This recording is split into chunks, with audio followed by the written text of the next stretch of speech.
नवरात्रा के दिनों में तो साक्षात उसे घर घर में पूजा जाता है। फिर क्या हो गया कि आज वह अपने अस्तित्व की लड़ाई लड़ रही है, वह अपने जीवन की भीख मांग रही है।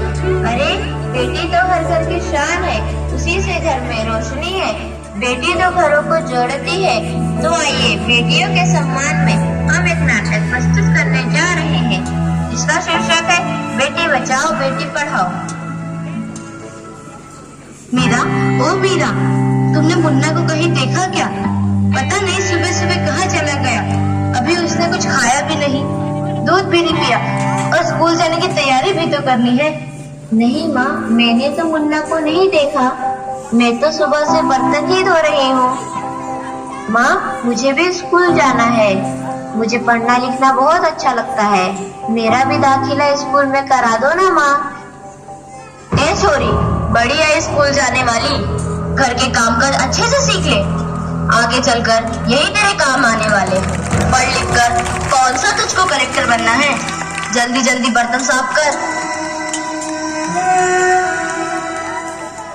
माँ जी, मीरा को भी स्कूल में दाखिला दिला दीजिए ना, उसे भी पढ़ना लिखना जरूरी है। तू चुप कर, पढ़ना लिखना ये तो केवल लड़कों का काम है। उन्हें आगे चलकर घर गृहस्थी की जिम्मेदारी जो संभालनी होती है।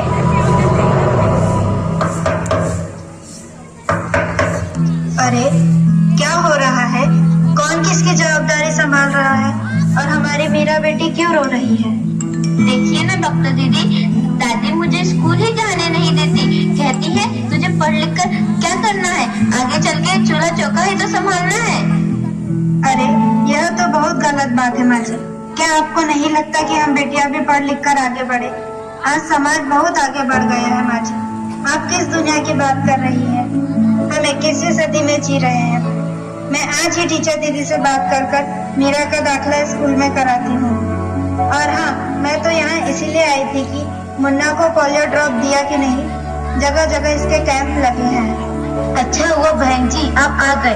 अब मुन्ना को पोलियो ड्रॉप भी दे देंगे और मैं इसे स्कूल भी पहुंचा दूंगी। अच्छा मीरा, अब तुम रोना नहीं, तुम जरूर स्कूल जाओगी और एक दिन पढ़ लिख कर मेरी तरह बहुत अच्छी डॉक्टर बनोगी। ठीक है बेटा?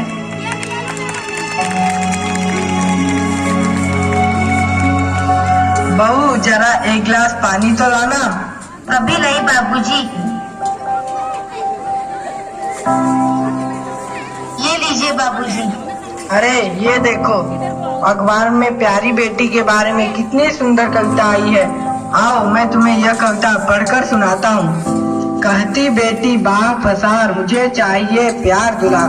बेटी की अनदेखी क्यों करता है निष्ठुर संसार। सोचो जरा हमारे बिन बसा सकोगे घर परिवार। गर्भ से लेकर यौवन तक मुझ पर लटक रही तलवार। मेरी व्यथा वेदना का अब हो स्थायी उपचार।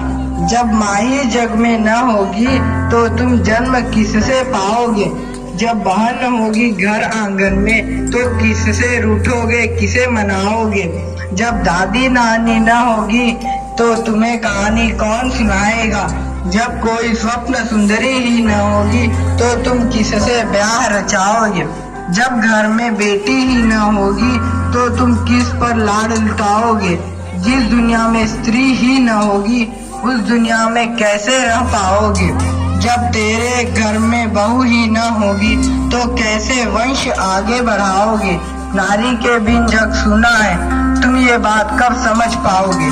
हाँ तो भाग्यवान, कैसी लगी यह कविता, है ना मजेदार?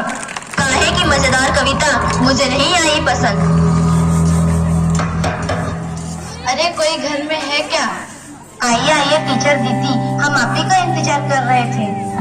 हाँ जरा मैं कुछ दिनों के लिए बाहर चले गई, इसलिए यहाँ नहीं आ पाई। डॉक्टर बहन जी कह रही थी आपने मीरा का अभी तक दाखिला नहीं कराया। ये तो बहुत होनहार छात्रा है, हमेशा अच्छे अंक लेकर उत्तीर्ण होती है। हाँ मैं भी तो यही चाहती हूँ कि मीरा स्कूल जाए, खूब पढ़े, पर मेरी यहाँ सुनता कौन है। हाँ हाँ खूब पढ़ाओ लड़की को और बाहर भेजो। जब कुछ गलत सलत हो जाएगा ना तो मुंह छुपाने की भी जगह नहीं मिलेगी। अरे माँ जी आप कहाँ की बात कहाँ लेकर बैठ गए।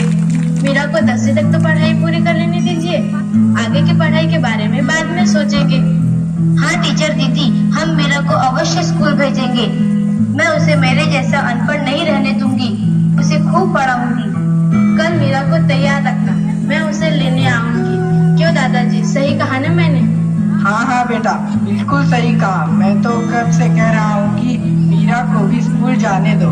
प्रणाम दादाजी। प्रणाम बेटा।